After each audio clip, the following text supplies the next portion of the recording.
आज मैं काशी आया हूँ। मेरा कार्यक्रम है यहाँ से पहले यहाँ के अध्यापकों के साथ एक हमारी मुलाकात है और ये मेरे लिए इसकी जो महत्व ये है कि जब हम विकसित भारत की बात करते हैं, अमृतकाल की बात करते हैं, अगर देश को आगे बढ़ना है तो सबसे ज़्यादा जिम्मेवारी जो है वो अध्यापकों की है, क्योंकि अगर शिक्षा ठीक हो तो देश की तैयारी होती है इस यात्रा में जाने की। तो ये वहाँ जाकर मेरी जो उनके साथ जो वार्तालाप जो होगी, बातचीत जो होगी, मुझे विश्वास है कि उनके साइड से भी कुछ आइडियाज़ आएंगे और मैं अपनी ओर से, जो मोदी सरकार की ओर से हमारे यहाँ जो नीतियाँ क्या हैं, हमारी आगे की सोच क्या है, वो मैं उनके सामने रखना चाहूँगा।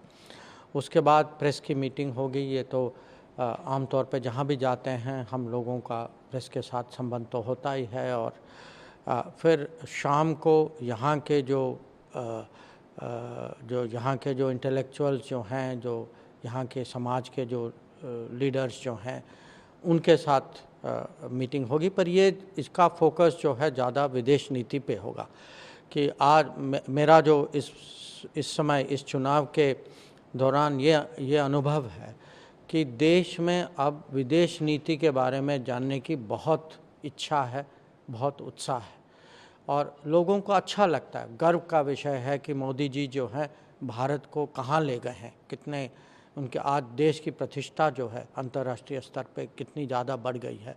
तो ये डिस्कशन जो है ज़्यादातर विदेश नीति पे होगा और वहाँ भी जो पब्लिक से देखिए फीडबैक लेना, ये शुरू से मोदी सरकार की एक परंपरा है, एक हमारी एक आदत है। और वो यहाँ यहाँ तो चुनाव के बारे में ज़्यादा प्रचार करने की ज़रूरत तो है नहीं, पर जो पब्लिक के साथ जो हम मिलजुल के जो काम करते हैं वो तो हम ज़रूर करेंगे। सर, बनारस के विकास को किस तरीके से देखते हैं? G20 जैसा यहाँ पर सम्मिलित होना अपने आप में? नहीं, देखिए G20 का हमारे क्योंकि G20 जो है करीब हम लोगों ने पूरे देश में 60 शहरों में G20 को मैं कहूँगा, क्योंकि हम कहते हैं उत्सव जैसा था तो हमने मनाया G20 को।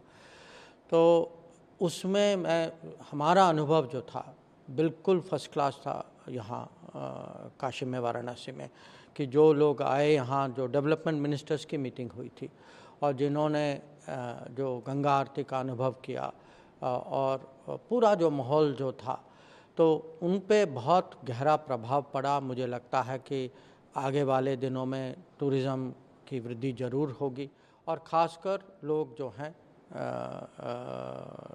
चाहेंगे कि काशी आएँ। और जो एक तो ये वो है, दूसरा कि हम ये भी प्रमोट करना चाहते हैं काशी को कि इसको एक इंटरनेशनल सिटी, अंतर्राष्ट्रीय, इसकी एक अंतर्राष्ट्रीय छवि बनाएं यहाँ। और जो यहाँ जो कन्वेंशन सेंटर जो है, यहाँ जो स्किल सेंटर जो बन रहा है और यहाँ की खुद आप देख रहे हैं कि इंफ्रास्ट्रक्चर में कितनी प्रगति हुई है, एयरपोर्ट, रोड, ये सब पिछले 5-6 साल में ही हुए। तो इसका पूरा फ़ायदा तो होगा काशी को। 2019 के फरवरी में मैंने रिपब्लिक भारत शुरू की। इतनी सपोर्ट मिली हमारे राष्ट्रवादी चैनल को कि 1 साल के अंदर भारत का नंबर 1 चैनल हो गया। उसके बाद कई लोगों ने मेरे खिलाफ और रिपब्लिक मीडिया नेटवर्क के खिलाफ साजिश की।